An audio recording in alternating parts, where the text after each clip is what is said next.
खांडवा गांव में 7 बजने को थे और हर शाम की तरह आज भी चारों ओर घंटे की आवाज गूंज रही थी। 7 बजने वाले हैं, अपने अपने घरों की तरफ बढ़ते रहें। 7 बजने वाले हैं, अपने अपने घरों की तरफ बढ़ते रहें। हेलो जी राणा साहब। बोला 7 बजने वाले हैं, सब लोग घर गए या नहीं? जी राणा साहब, लगभग सब चले ही गए। लगभग? तू जानता है ना 7 बजे के बाद क्या होता है? फौरन घर भेज सबको। जी आप चिंता मत कीजिए, 7 बजने से पहले मैं सभी को घर भेज दूंगा। ठीक है, तू भी जल्द घर चले जा। जी राणा साहब, कल मिलते हैं। देव। हाँ पापा। 7 बजने वाले हैं, जाओ जाके सारे खिड़की दरवाजे बंद कर दो। हाँ पापा। 7 बजने वाला है, अपने अपने घरों की तरफ बढ़ते रहो। ये चढ़ोड़े सब, दुकान बंद हो गई अब। अरे काकी चाय तो पिला दे। अरे बावड़े, घंटी की आवाज ना सुनी के तेने? 7 बजने को है, जल्दी से घर निकल वरना। अरे बुढ़िया तू बहुत सोचती है, ये सब बस फालतू की बातें हैं, इतना दिमाग मत लगाया कर। बब्बन बेटे, थारे से बहस करने का समय ना है हमारे पास। बेहतर होगा कि 7 बजने से पहले तू अपने घर पहुंच जा, क्योंकि अगर रास्ते में वो मिल गए ना तो दोबारा यहाँ मत आइयो, क्योंकि मैं दरवाजा ना खोलूंगी, समझ गया? जा यहाँ से अब। हाँ जाता हूँ। हाँ बोलो राणा सा। काकी सब लोग घर चले गए ना? हाँ सब चले गए। ठीक है, आप भी याद से खिड़की दरवाजे बंद कर लेना। रोज फोन करके यही बोले है तू। अरे 7 महीनों से गांव में कुछ ना हुआ तो अब क्यों जावेगा? 7 महीने पहले जो हुआ था वो दोबारा भी हो सकता है, इसलिए सावधानी जरूरी है। पापा। हाँ? सारे खिड़की दरवाजे लगा दिए। और पर्दे लगाए? पर्दे क्यों? खिड़कियां लगा तो दी हैं, और वैसे भी वो लोग तो तभी अंदर आ सकते हैं ना जब उन्हें अंदर बुलाया जाए, तो फिर। देव, होश में हो? ये क्या बोल रहे हो? अरे हम पर्दे उनसे छिपने के लिए थोड़ी लगाते हैं, बल्कि इसलिए लगाते हैं ताकि हम उन्हें ना देख सके, उनसे बात ना कर सके और उनके बहकावे में ना आ सके। ऐसी गलती बहुत से लोगों ने की थी, उनके साथ क्या हुआ ये पूरा गांव जानता है, इसीलिए अच्छा होगा कि हम वो गलतियां ना दोहराएं। पापा, क्या मम्मी के साथ भी ऐसा ही कुछ हुआ था? क्या वो भी? 7 बज गए, जाओ जल्दी से जाके पर्दे लगा दो, वो लोग अब आते ही होंगे। हाँ। तो राणा शाह की बात मानकर देव खिड़कियों पर पर्दे लगाने के लिए चला गया, पर अभी वो पर्दे लगा ही रहा था कि उसने ऐसा कुछ देखा जिससे उसके होश उड़ गए। देव बेटा। मम्मी, आप? हाँ बेटा, मैं ही हूँ। पर आप यहाँ कैसे? तुमसे मिलने आई हूँ बेटा। हाँ, पर आप तो मर गए थे ना?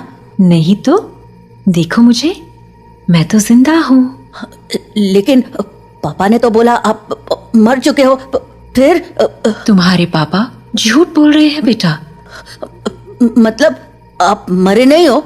नहीं, मैं तो बस रास्ता भटक गई थी, आज बहुत मुश्किल से तुम्हारे पास आ पाई हूँ, बस तुमसे मिलने। हाँ?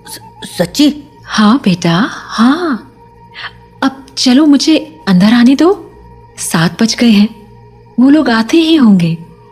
हाँ, मैं पापा को बोलता हूँ। नहीं, पापा को क्यों बुला रहे हो? वो मुझे देख तो पाएंगे नहीं, और जब तक मैं उन्हें समझाऊंगी तब तक तो बहुत देर हो जाएगी, इसलिए तुम ही जल्दी से दरवाजा खोल दो, जाओ। पर पापा ने 7 बजे के बाद दरवाजा खोलने से मना किया है। बेटा, मेरे पास ज्यादा वक्त नहीं है, मैं ज्यादा देर तक बाहर नहीं रह सकती। तुमने दरवाजा नहीं खोला तो? नहीं, मैं खोलता हूँ। थैंक यू बेटा। तो देव अपने घर के दरवाजे पर पहुंचा और दरवाजा खोल दिया, पर जब सामने कोई नहीं देखा तो उसने अपनी मम्मी को आवाजें लगानी शुरू की। मम्मी, मम्मी, अरे मम्मी कहाँ गई? मम्मी कहाँ हो? जल्दी आओ ना। देव! पापा, तुमने दरवाजा क्यों खोला है? देव बेटा। मम्मी।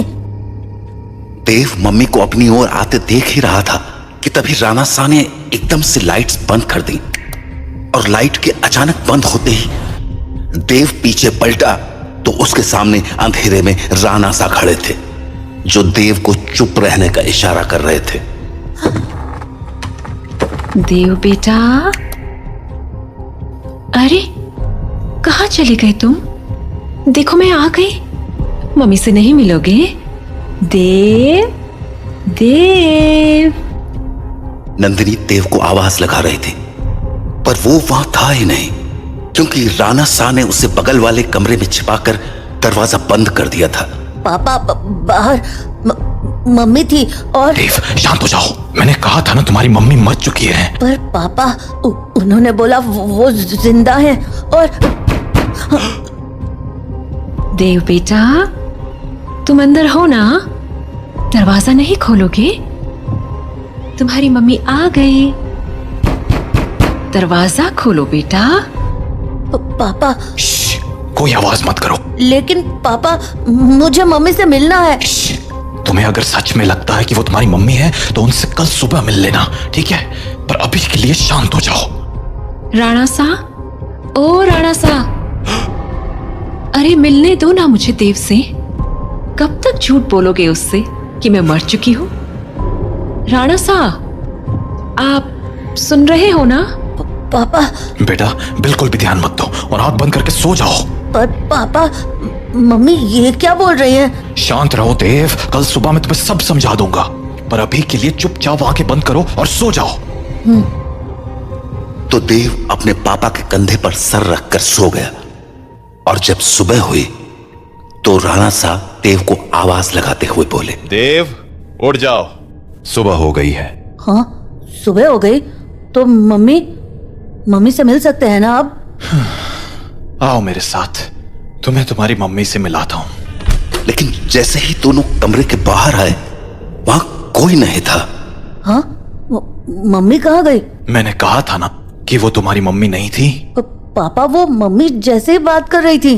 बेटा मैंने समझाया था ना तुम्हें, पर्दे लगाने के पीछे की सबसे बड़ी वजह यही है कि हम उन्हें देख ना पाए, उनकी बातों में ना आ पाए, जैसे कल तुम आ गए। और वो बोल रही थी कि वो मरी नहीं है, जिंदा है। अगर वो मर गई है तो यहाँ कैसे आ गई? एक काम करो, मेरे साथ आओ। हाँ? कहाँ पापा? बस चलो मेरे साथ, तुम्हें कुछ दिखाना है। तो उसके बाद वो दोनों गांव के लगभग बाहर चले आए, और वहां पहुंचते ही देव बोला, पापा, हम लोग यहाँ क्यों चले आए? बताता हूं, पर पहले आसपास देखकर ये बताओ कि यहाँ क्या दिख रहा है तुम्हें? यहाँ तो कुछ भी नहीं है। आसपास बहुत सारे पेड़ हैं, सामने गांव से बाहर जाने का रास्ता है, और पास में बब्बन भैया का घर है। तुम्हें कहीं पर कोई बस दिख रही है क्या? हाँ, वो उस तरफ एक पुरानी सी बस है। क्यों? बेटा ये वही जगह है जहां तुम्हारी मम्मी की मौत हुई थी। हाँ, उस दिन हमें शहर से लौटने में देरी हो गई थी और गांव पहुंचते पहुंचते सुबह के 4 बज गए। सूरज निकलने में थोड़ा वक्त था तो गांव के सभी घरों की खिड़की दरवाजे बंद ही थे, इसीलिए सुबह होने तक हमारे पास झाड़ियों में छिपे रहने के अलावा कोई चारा नहीं था। हम लोग एक झाड़ के पीछे छिपे ही थे कि मैंने तुम्हारी मम्मी की एक आवाज सुनी। नंदिनी, क्या हुआ? राणा सा, उन्होंने हमें देख लिया है, हमें कहीं और जाना पड़ेगा। हाँ, पर कहाँ? आसपास कोई घर है? घर तो है, पर मुझे नहीं लगता कि अभी कोई दरवाजा खोलेगा। तो अब क्या करें? वहाँ एक पुरानी सी बस है, हम उसमें जाकर छिप सकते हैं। हाँ ठीक है, चलो। तो हम दोनों फटाफट उस बस के पास पहुंच गए, पर फिर क्या हुआ? मैं तो बस के अंदर चला गया, पर तुम्हारी मम्मी मेरे पीछे नहीं आ पाई, क्योंकि वो बाहर खड़े होकर किसी से बात करने लगी। क्या हुआ बेटा, क्यों रो रहे हो? आंटी, मुझे बहुत डर लग रहा है। मैं बाहर छूट गई हूँ, मेरा घर बहुत दूर है। अरे बेटा रो मत, एक काम करो, मेरे पास आओ, हम लोग इस बस में छिप जाएंगे, फिर वो लोग हमें नहीं ढूंढ पाएंगे। सच में आंटी, कोई नहीं ढूंढ पाएगा? हाँ पक्का, कोई नहीं ढूंढ पाएगा, आ जाओ। थैंक यू आंटी, पर मैंने तो आपको ढूंढ लिया। हाँ?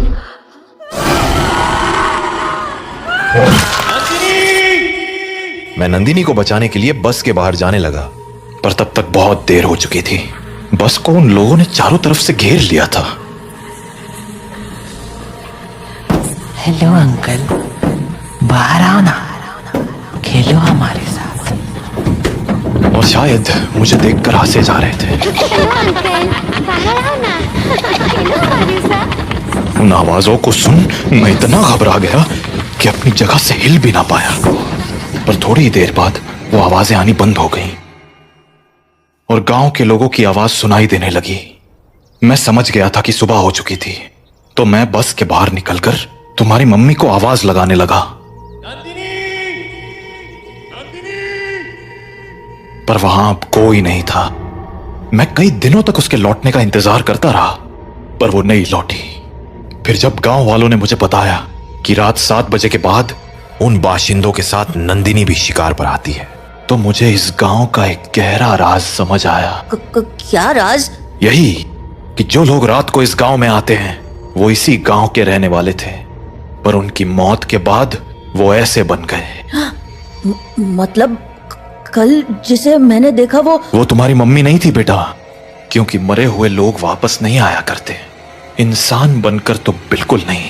अपने पापा से बात करने के बाद देव के मन में बहुत सारी बातें चल रही थी और वो उन्हीं ख्यालों में खोया हुआ काकी की दुकान में बैठा हुआ था कि तभी हर तरफ से घंटे की आवाजें आना शुरू हो गईं। 7 बजने वाला है, अपने अपने घरों की तरफ बढ़ते रहो। चलो चलो, घंटा बज गया, निकलो अपने अपने घरों को। अरे बुढ़िया, तू फिर शुरू हो गई। बोला था ना ये सब फालतू की बातें। अरे बावड़े, दिमाग फिर गया है क्या तारा? जानता है ना 7 बजे के बाद बाहर के हुए कच्चा चबा जावेंगे वो बाशिंदे। अच्छा, और तुझे कैसे पता कि वो कच्चा चबा जावेंगे? क्योंकि आज तक जो भी रात को बाहर रुका है वो मारा ही गया है। अच्छा, फिर थारा राणा सा कैसे बच गया? हाँ, वो भी तो फंसा था ना रात को अपनी लुगाई के साथ। मैंने बोला ना, थारी फालतू बातें सुनने के लिए हमारे पास टेम ना है। जा निकल अब यहाँ से। हाँ हाँ, जाता हूँ। इतना कहकर बब्बन वहां से चला गया, पर बब्बन की बात ने देव का ध्यान जरूर खींच लिया था। तो वो भी अब ये सोचने लगा था कि उस रात उसकी मम्मी तो मर गई, पर पापा कैसे बच गए। वो ये सब बातें सोच ही रहा था कि तभी काकी बोली, अरे छोरे, हाँ बात ना सुनी क्या तूने हमारी? बोला ना घर निकल। जी काकी। तो देव हड़बड़ाता हुआ काकी की दुकान से बाहर निकल आया। वो घर के लिए निकलने ही वाला था कि उसके मन में एक और ख्याल आया और वो सीधा बब्बन के पीछे चल पड़ा। बब्बन भैया। क्या हो गया छोरे, कहाँ भागा चला आ रहा है? वो मुझे ना आपसे एक बात पूछनी है। पूछ। वो अरे जल्दी बोल, पता है ना 7 बजने को है। तू घर नहीं पहुंचा तो तारा बाप सर पीट लेगा। वो आप वहाँ काकी को बोल रहे थे ना कि एक रात मेरे पापा और मम्मी बाहर रह गए थे और मम्मी को तो उन लोगों ने मार दिया था, पर पापा किसी तरह बच गए। अरे तुम्हारे पास मारी ही बात दोहराने आया है के? जल्दी पूछना के पूछने है तने। नहीं, मैं ये बोल रहा था कि आपका भी घर उसी टूटी फूटी बस के पास है ना? हाँ तो आपने कुछ देखा था क्या? कमाल है, बाप अंधा कानून और बेटा सरलॉक। हाँ देखा था, सब देखा था। कैसे उन बाशिंदों ने थारी माँ को नोच खाया था। खाना तो वो थारे बाप को भी चाहते थे, और थारा बाप साला बस में छिपा बैठा था और वो लोग न जाने क्यों अंदर ना जा पा रहे थे। वो सारे लोग सूरज निकलने तक बस को घेरे खड़े थे। कोई बस को पीट रहा था तो कोई चीख रहा था, पर अंदर कोई ना जा पा रहा था। पर वो लोग घुस क्यों नहीं पा रहे थे? क्योंकि 7 बज गए, बातचीत का टाइम खत्म। अब चल हमारे साथ। नहीं, मैं घर जाता हूँ। रे बावले, अब घर जाने का मौका खत्म हो गया। आधे रास्ते में ही कोई ना कोई नोच खावेगा तुझे। चल अब हमारे साथ। तो बब्बन देव को लेकर अपने घर चला गया। वहीं राणा सा अपने घर में परेशान हुए जा रहे थे। ये देव कहाँ रह गया? अब तक घर क्यों नहीं आया? काकी को पूछता हूँ। हेलो काकी। हाँ राणा सा, मारे को लग ही रहा था कि थारा फोन आवेगा। सब लोग जा चुके हैं और दरवाजे खिड़कियां भी लगा ली हैं मैंने, इसलिए चिंता मत। काकी, देव है क्या वहाँ? हाँ देव, वो तो कब का निकल गया यहाँ से। देव घर नहीं लौटा है। क्या? तुम एक काम करो सा, बाकी लोगों को फोन करके पूछ ले, क्या पता देव किसी के यहाँ रुक गया हो। ठीक है। जहाँ राणा सा देव को हर जगह ढूंढे जा रहे थे, वहीं देव बब्बन के साथ उसके घर चला आया था। तो अभी वो दोनों साथ में बैठे ही थे कि देव को बाहर से एक जानी पहचानी आवाज सुनाई पड़ी। बब्बन, ओ बब्बन, देख मैं आ गई। ये तो मेरी मम्मी की आवाज है। सही पहचाना छोड़े, तारी मम्मी ही है बाहर। अब एक काम कर, यहीं रुक और यहाँ से तमाशा देख। तो बब्बन खिड़की के पास गया और पर्दे हटा दिए। हाँ छोरी, बुला रही थी ना मैंने, ले देख मैं आ गया। कितना इंतजार कराता है तू। इंतजार? अरे अभी तो आई तू। मैं तो रोज ही आती हूँ, तू मुझसे कभी मिलता ही नहीं। अरे थारे से तो रोज बात करूँ हूँ मैं। हाँ, पर मिलने का मतलब बस बात करना थोड़ी होता है, करीब भी तो आना होता है ना। अच्छा, मारे करीब आना साता ने। और नहीं तो क्या, खोलना दरवाजा। कमाल है छोरी, तू भी अपने राणा सा को इतनी जल्दी भूल गई।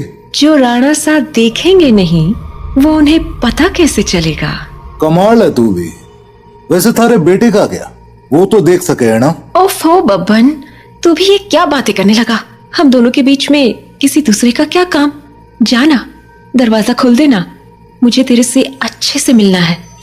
अच्छा चल ठीक है, खोल ही देता हूँ दरवाजा अब। तो बब्बन दरवाजा खोलने जा ही रहा था कि देव बोला, बब्बन भैया दरवाजा मत खोलना, वो मेरी मम्मी नहीं है। अरे यो बात तो मने भी पता है, यो थारी माँ तो अब बिल्कुल ना रही।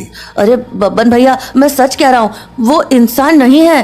वो इंसान है या नहीं ये तुझे अभी पता चल जाएगा, तू बस देखता जा।